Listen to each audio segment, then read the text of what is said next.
প্রিয় দর্শক, জানিয়ে দেব আমাদের হাতে থাকার সর্বশেষ আপডেট বাংলা খবর। চ্যানেলটি সাবস্ক্রাইব করে আমাদের সাথেই থাকুন। আইনের শাসন কাকে বলে এবারের নির্বাচনে দেখাতে চাই সিইসি। আইনের শাসন কাকে বলে এবারের নির্বাচনে আমরা দেখাতে চাই বলে মন্তব্য করেছেন প্রধান নির্বাচন commissioner CEC AMM Nasiruddin. CEC বলেন, ভোট গ্রহণ কেন্দ্রে প্রিসাইডিং অফিসারই হবেন সেই কেন্দ্রের চিফ ইলেকশন অফিসার। আইন অনুযায়ী সব ধরনের ক্ষমতা প্রয়োগের দায়িত্ব তার উপরই থাকবে। শনিবার সকাল 11টায় চট্টগ্রামে ভোট গ্রহণকারী কর্মকর্তাদের সঙ্গে নির্বাচন প্রক্রিয়া সংক্রান্ত কর্মশালায় তিনি কথা বলেন। প্রধান নির্বাচন কমিশনার বলেন, বাংলাদেশের নির্বাচনে সবচেয়ে বড় চ্যালেঞ্জ হল নিরাপত্তা। প্রশাসনিক, আইনগত এবং প্রযুক্তিগত নানা চ্যালেঞ্জ থাকলেও নিরাপত্তা ব্যবস্থাপনাই সবচেয়ে কঠিন বিষয়। এজন্য তিনি প্রশাসন ও আইন শৃঙ্খলা বাহিনীর মধ্যে সমন্বয় জোরদারের উপর গুরুত্বারোপ করেন।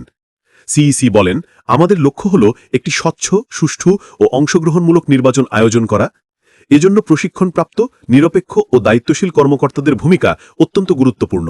প্রশিক্ষণ কার্যক্রম এমনভাবে তৈরি করতে হবে যাতে বিভিন্ন পেশার মানুষ, যাদের মধ্যে কেউ কেউ আগে কখনো ভোট গ্রহণের অভিজ্ঞতা পাননি, তারাও দায়িত্ব পালনে দক্ষ হয়ে ওঠেন। ওয়ান সাইজ ফিটস অল পদ্ধতিতে নয়, বরং অংশগ্রহণকারীদের পটভূমি বিবেচনায় প্রশিক্ষণ মডিউল তৈরি করতে হবে। এবার জানিয়ে দেব, জামায়াত ক্ষমতায় গেলে 1-2তে সব সমস্যার সমাধান হবে, বলেছেন গোলাম পরোয়ার। বাংলাদেশ জামায়াত ইসলামীর কেন্দ্রীয় সেক্রেটারি জেনারেল অধ্যাপক মিয়া গোলাম পরোয়ার বলেছেন, জামায়াত ইসলামী ক্ষমতায় গেলে ইসলামী শাসন ব্যবস্থা কায়েম হবে, 1-2তে সব সমস্যার সমাধান হয়ে যাবে। শনিবার সকালে পাইকগাছা কলেজ মাঠের প্রশাসনিক ভবনের পূর্ব পাশে ছাত্র ও যুব সমাবেশে প্রধান অতিথির বক্তৃতায় তিনি এসব কথা বলেন। অধ্যাপক মিয়া গোলাম পরোয়ার বলেন, জামায়াত ইসলামী যদি ক্ষমতায় যায় তাহলে কোনো এমপি মন্ত্রী সরকারি প্লট, ফ্ল্যাট, বাড়ি, গাড়ি ভোগ করবে না। সরকারি অর্থের হিসাব জনসম্মুখে দেওয়া হবে। অন্য কোনো রাজনৈতিক দলের নেতা এমন ঘোষণা দিতে পারবে না। তিনি আরও বলেন, নির্বাচন যত আসন্ন হচ্ছে, প্রশাসন, সচিব এবং সরকারের মধ্যে কিছু উপদেষ্টা একটি বিশেষ দলের সঙ্গে আঁতাত করে তাদের ক্ষমতায় আনতে গোপন ষড়যন্ত্র করছে।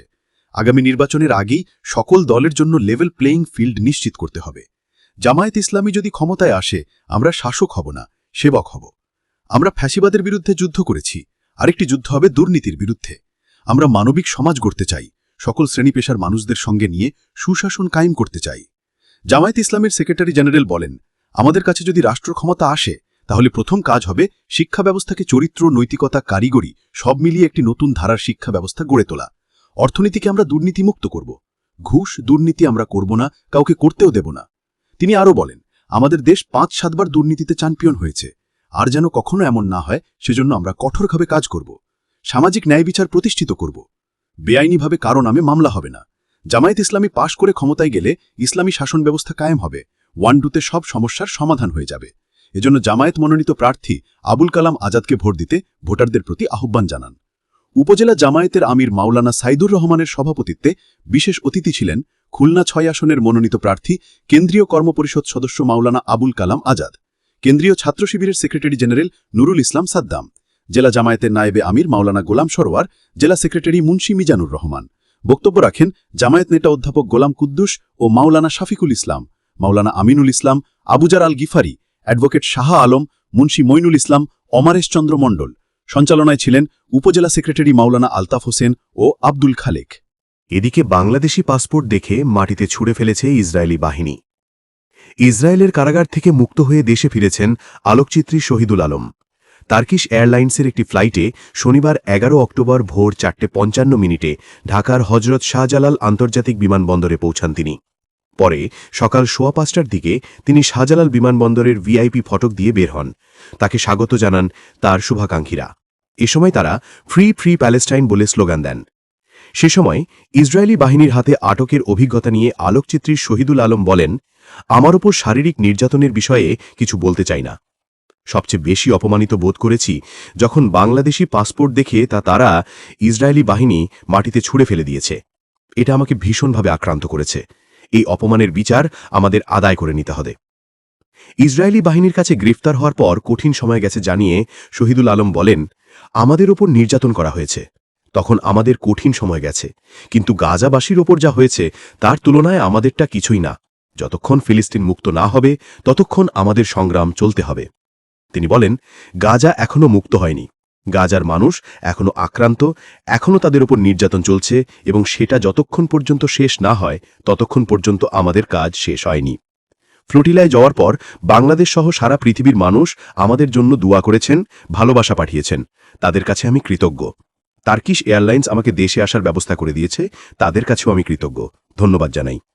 দেশের সরকার যেভাবে আমাকে সহযোগিতা করেছে তাদেরকেও ধন্যবাদ জানাই। শহীদুল আলম বলেন, আমি আবারও বলবো, আমাদের আসল সংগ্রাম বাকি আছে। যতক্ষণ পর্যন্ত ফিলিস্তিন মুক্ত না হবে ততক্ষণ পর্যন্ত সংগ্রাম চলবে। আমি যেতে পেরেছি, অনেকে যেতে পারেনি। যারা যেতে পারেনি তারা আমার সঙ্গে যোগাযোগ করেছে। আমি মনে করি আরও হাজারো ফ্লোটিলা গাজায় যাওয়া দরকার। সবশেষ জানিয়ে দেব, পঞ্চগড়ে মোটরসাইকেলের বহর নিয়ে সার্জিসের নেতৃত্বে এনসিপির লং মার্চ। চাঁদাবাজি, দখলদারি, দুর্নীতিসহ সব অপকর্মের বিরুদ্ধে পঞ্চগড় শহর থেকে বাংলা বান্ধার উদ্দেশ্যে লং মার্চ শুরু করেছে জাতীয় নাগরিক পার্টি এনসিপি। শনিবার দুপুর 12টার দিকে এনসিপির উত্তরাঞ্চলের মুখ্য সংগঠক সার্জিস আলমের নেতৃত্বে পঞ্চগড়ের ঐতিহাসিক চিনিকল মাঠ থেকে এই লং মার্চ শুরু হয়। লং মার্চে কয়েকটি পিকআপ সহ 5 শতাধিক মোটরসাইকেল নিয়ে 5 উপজেলার প্রধান সমন্বয়কারী ছাড়াও এনসিপি ও জাতীয় যুবশক্তির নেতাকর্মীরা অংশ নিয়েছেন। লং মার্চটি পঞ্চগড় থেকে সদর ও তেঁতুলিয়া উপজেলার বিভিন্ন ইউনিয়ন ঘুরে বাংলাবান্ধা ইউনিয়নে যাবে। দলীয় সূত্রে জানা গেছে, বিকেলে তেঁতুলিয়া উপজেলা শহরের চৌরাস্তা বাজারে ও বাংলাবান্ধা ইউনিয়নের সিপাহীপাড়া বাজার পথসভা অনুষ্ঠিত হবে। এতে সার্জিস আলম সহ এনসিপির অন্য নেতারা বক্তব্য দেবেন। রাতের লং মার্চটি পঞ্চগড়ে ফিরে জেলা শহরের শেরেবাংলা পার্ক সংলগ্ন জুলাই স্মৃতিস্তম্ভে সমাপনী বক্তব্য দেবেন সার্জিস আলম। পরে তিনি গণমাধ্যম কর্মীদের সঙ্গে মতবিনিময় করবেন। দুপুরে পঞ্চগড় শহর পার হওয়ার সময় পিকআপের উপর সার্জিস আলম নিজেই মাইকে স্লোগান দিচ্ছিলেন। এ সময় অন্য পিকআপ ও মোটরসাইকেলে থাকা নেতাকর্মীরা স্লোগানে তাল মেলাচ্ছিলেন। এ সময় সার্জিস আলমকে চাঁদাবাজের ঠিকানা এই বাংলায় হবে না, পঞ্চগড়ে হবে না, সন্ত্রাসীদের ঠিকানা পঞ্চগড়ে হবে না, মাদকের ঠিকানা পঞ্চগড়ে হবে না ইত্যাদি স্লোগান দিতে দেখা যায়। লং মার্চে অংশ নেওয়া নেতাকর্মীদের হাতে বিভিন্ন লেখা সংবলিত প্ল্যাকার্ড ও ফেস্টুন দেখা যায়। এতে পঞ্চগড়ে মেডিকেল কলেজ ও হাসপাতাল চাই, পুলিশকে অবশ্যই রাজনৈতিক প্রভাবমুক্ত করতে হবে, প্রশাসনকে দলীয় প্রভাবমুক্ত করতে হবে সহ নানা দাবির কথা লেখা ছিল।